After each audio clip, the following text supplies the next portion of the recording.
What makes a winning national team? Is it only the big names, the global stars, and the million-dollar transfers? Or is it the hidden gems, the players grinding in their local leagues, waiting for the right coach to trust them? For Brazil, a country famous for producing footballing legends, a surprising shift is happening under their new coach, Carlo Ancelotti. And it is a shift that could change the future of the Seleção forever. Unlike many fans expected, Ancelotti is not building his squad around reputation, fame, or the glitter of Europe's top clubs. Instead, he is digging deep into Brazil's own backyard, the domestic league and lesser-known names playing outside the spotlight. This approach feels very familiar because it is exactly what Argentina's Lionel Scaloni did on their way to winning the 2022 World Cup. And now, Brazil may be about to follow the same successful path. Let's rewind to Argentina's story for a moment. Before the Qatar World Cup, Coach Lionel Scaloni made some bold, and at the time, very unpopular decisions. He called up players who weren't global superstars, who had very little international experience. Take Julian Alvarez, then a young forward at River Plate, and Enzo Fernandez, another rising talent from the same club. Both were barely tested at the highest level. Many questioned their inclusion, even criticized it. Then there was Alexis McAllister, playing for Brighton in the Premier League, but not exactly a household name back then. Or Thiago Almada, plying his trade in Major League Soccer in the United States. People wondered, were these players really ready for the World Cup stage? The answer was a loud and historic yes. Because it was these very names, Alvarez, Enzo, McAllister, and others, who played decisive roles in delivering Argentina's third World Cup trophy. Scaloni proved that form, hunger, and talent mattered more than fame or transfer fees. He built a balanced, hard-working, and fearless squad, and the results spoke for themselves.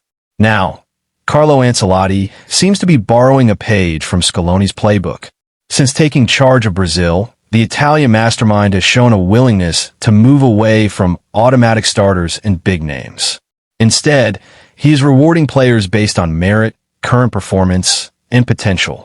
For instance, in his recent call-ups, Ancelotti selected 6 players directly from Brazil's domestic league.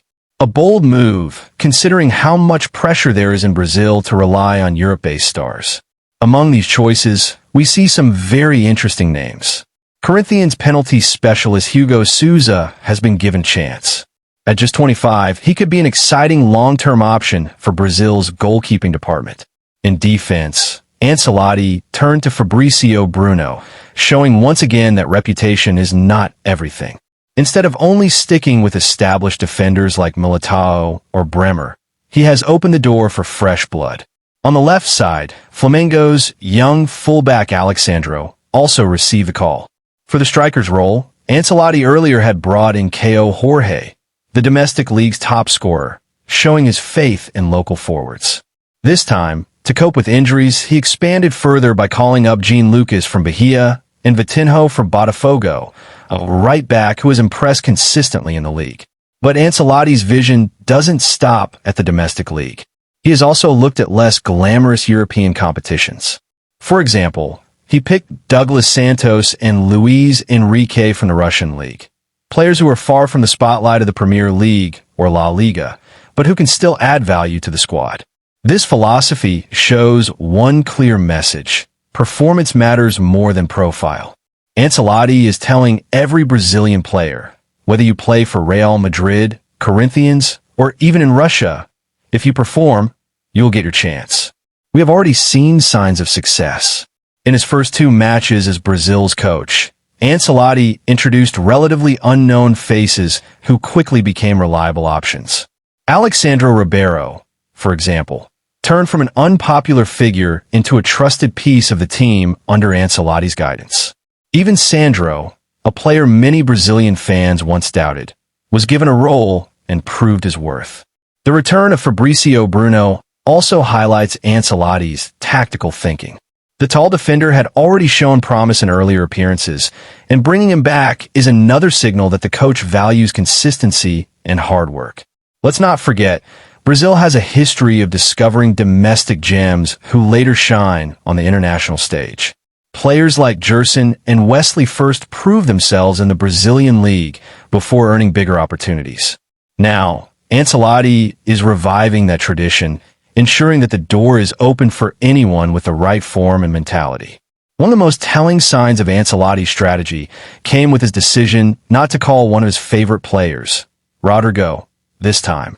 It shows that even his trusted disciples from Real Madrid are not guaranteed a spot. No automatic choices, no favoritism, only performance. This philosophy could completely reshape Brazil's path toward the 2026 World Cup. By blending Europe's elite talents with hungry players from domestic and smaller leagues, Ancelotti is aiming to create balance, depth, and competition for every position. And in modern football, that competitive environment within the squad can be the difference between winning and falling short. The big question is, will this bold experiment pay off? Will Brazil follow Argentina's path and turn these unknown names into World Cup heroes? Or will the gamble backfire, leaving fans questioning the decision to leave out star power? What is certain is that Carlo Ancelotti has already sent a powerful message. No matter where you play, no matter how famous you are, your place in the Seleção depends only on your performance. For Brazilian football, that could be the game changer they need.